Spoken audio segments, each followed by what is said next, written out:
Led Zeppelin, Whole Lotta Love. That's what we're doing today. And this is a big one because of a few different reasons. When did we do this song, Sam? This was the very first Led Zeppelin song that we ever did on the channel. The very first one. And you guys are probably like, well, then why are you doing it again? So we've been revisiting some of these songs that we did in the beginning when we had a terrible sound setup and didn't get the full appreciation of what these songs probably should sound like. Now, obviously, a long time later, we're talking 3 years later, we've evolved. Yes. And we wanted to revisit one of the biggest Led Zeppelin songs there is to get the proper appreciation. And it's also big because of how many Led Zeppelin songs that we've done. Yes, we have done a huge catalog, probably the most on the channel of any specific artist or group, I would say. That's correct. And that's what I'm referring to because we've done over 30 videos from Led Zeppelin, right? When we did A Whole Lotta Love, the first time, it was our first song. We had never heard Led Zeppelin before. And of course, that first time experience is something that is special and you'll always remember it. But your appreciation for what they're doing isn't quite there yet, I would argue. Your ear hasn't been trained to what Led Zeppelin does, the specifics, the nuance, the greatness that they bring to the tracks. I think also in addition just to being more experienced with Led Zeppelin as a whole, also even just that era of music, like the 70s into the 80s and stuff, like we didn't know anything about rock music, those decades, like we were just so fresh on the scene with all of that. So I feel like now we're going to be able to have a completely different experience. Couldn't even name one group member at that point. No, definitely not. And so that's why we're back here, and I'm so excited to do this one. And Sam, so how did this song do? Initially, it went to what, like top five? Top five on the charts, yeah. And it came out in 1969, right? And it was off Led Zeppelin 2. Yep. So we're going back in time, and it's so cool with Led Zeppelin as well that they just exploded on the scene because they formed in 1968, right? And then they're already crushing it on their second album and with Led Zeppelin 2 and dropping stuff like this. So anything else you want to add, Sam, before we get going? I'm excited to go back to it. So let's get into it. Let's roll.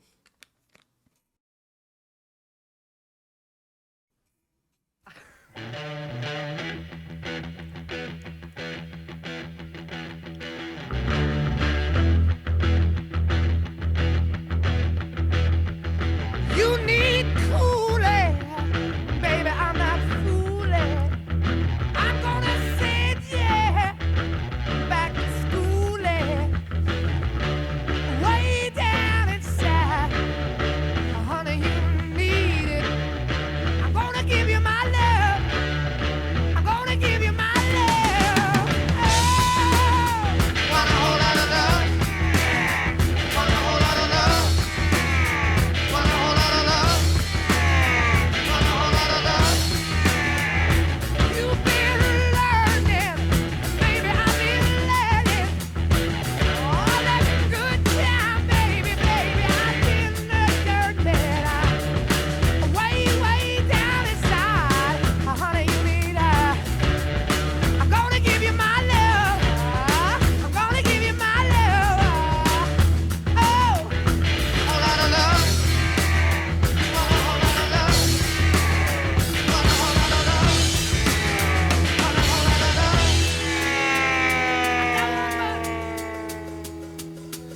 One of the hardest riffs ever.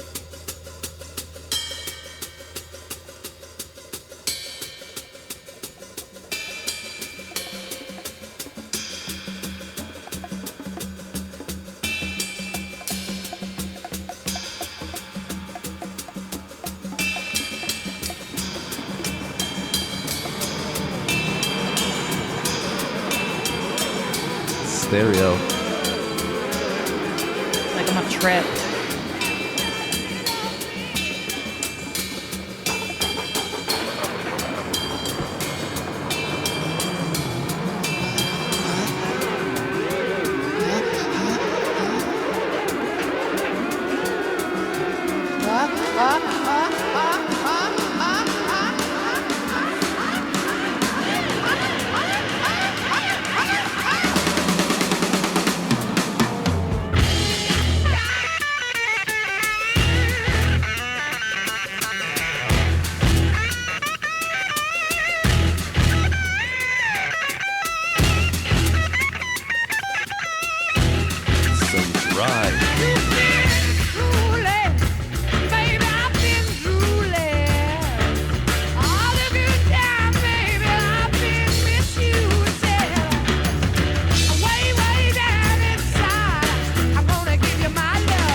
I almost forgot that we have to pause. Sorry. I'm just so into the song. Completely forgot like we were I doing a really reaction didn't even video. realize that we hadn't, like, I didn't even consciously recognize that we didn't pause. I was just so anticipating that middle section because I know the first time that we listened to the song, I was not ready or prepared. No, for we were like, what is anyway. happening? Yeah. Again, first time we were listening to Led Zeppelin, right? Stereo elements, super dry, guitar work in there, and then, you know, paired with that heavier riff and that gritty riff sound. Really cool compliments there. So innovative. I mean, wild to think this came out in 1969. Yeah. I mean, the studio techniques that were used, insane. And I know it says on, when you know, look up the song, it says that Jimmy produced this or was, you know, the lead producer on it. But I feel like John Paul Jones must have had some significant contributions in the middle section there. We know that he's been so creative with Moog before and synthesizer usage and keys and stuff. So those dynamics that we were hearing were really, really cool. But anyway, Sam, clearly I've been enjoying it. Super pumped up here. I need to know how you're feeling coming back to this one. Yeah, it's really cool coming back. I think like one thing that I didn't really understand for me personally and couldn't really fully appreciate, obviously everything you said, but Robert Plant's vocal. Like, I feel like the first time I heard it, like, I didn't really understand, like, you know, the differentiation with rock vocals and like that grittiness and the kind of range that he has and how he uses like these sound effects and places them so perfectly. Like, I think I was kind of just like, oh, it's like, it sounds like a cool rock song, but like, I just didn't have that appreciation for how good his vocal is. Well, you might have also been distracted by the lyrics. Yeah.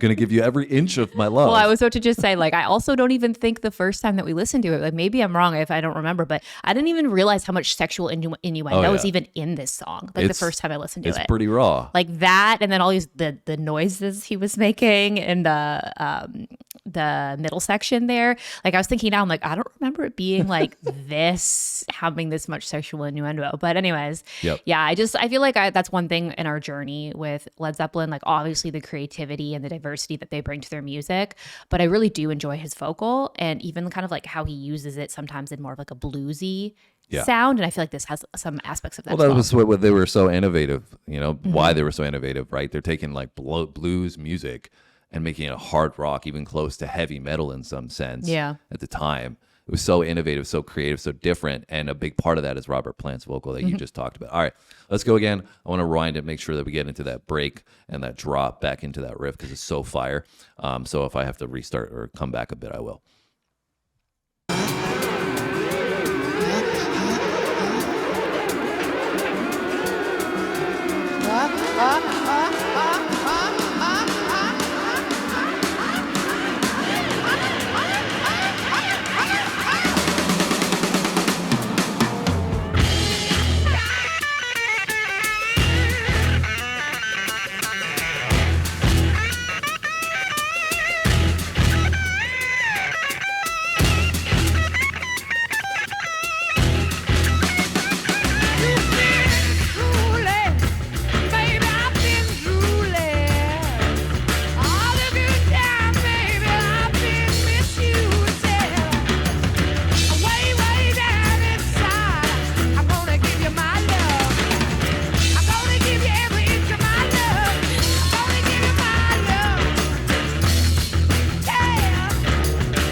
That's a great shot right there. Down inside, Don't blush, Sam. woman, you need love.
Led Zeppelin, with a whole lot of love.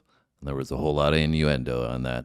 Definitely was. It was literally just like the act of sex the whole way through. Way, way down, deep inside. But communicated in such a cool way musically as well, right? That's like they took that topic and they made an epic song out of it, and they used the lyrics to let you know what they were talking about. But they also constructed it in a way musically that is so cool.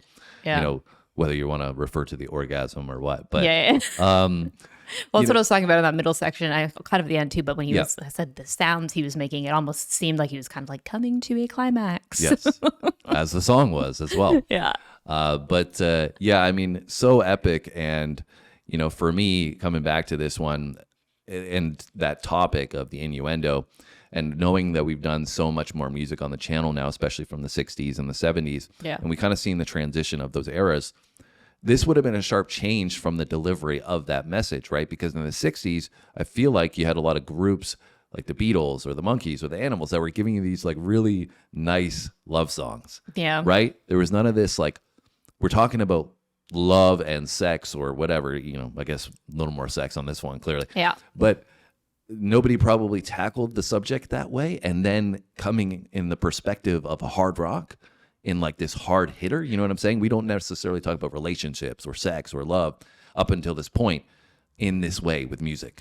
Yeah, well, I think too, like for me at least, this is a type of song where, because like you said, it is a heavy hitter and kind of like a banger, like unless you sit down and actually consciously listen to the lyrics like we are right now, I don't think I would even put two and two together as much as I did. I would just be like jamming out and enjoying it. I wouldn't like physically think of connecting those dots. Yeah. Like when you sit down and you're actually listening to every lyric, it's easy to do that, right? Well, but it's I think, also the title, right? Whole lot of love. Yeah. You don't think it's not a whole lot of sex, it's a whole lot of love. Yeah, a whole right? lot of making so you love. you're not thinking about It's that clever. It's like perspective, clever right? the way that they did it.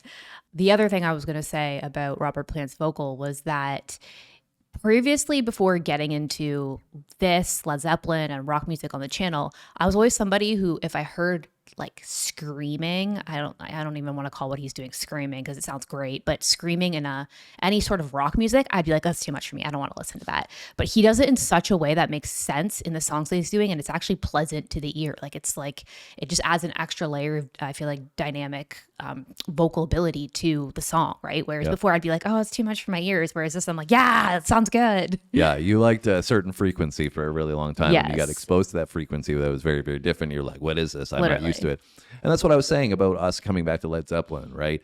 Is that your ear needs to adapt. It needs to be trained a little bit better to appreciate things. And, I think when you hear this stuff for the first time, you can appreciate that it's great, but you're not really sure why. Mm-hmm. And then as you get into the process of going through the experience of different music, different culture, all of that, you start to look at the nuance. And that's what we came back to on this one, was the nuance that you just discussed about how that vocal sounds so different to you now after we've gotten through 30 videos of Led Zeppelin and Robert Plant on all of them.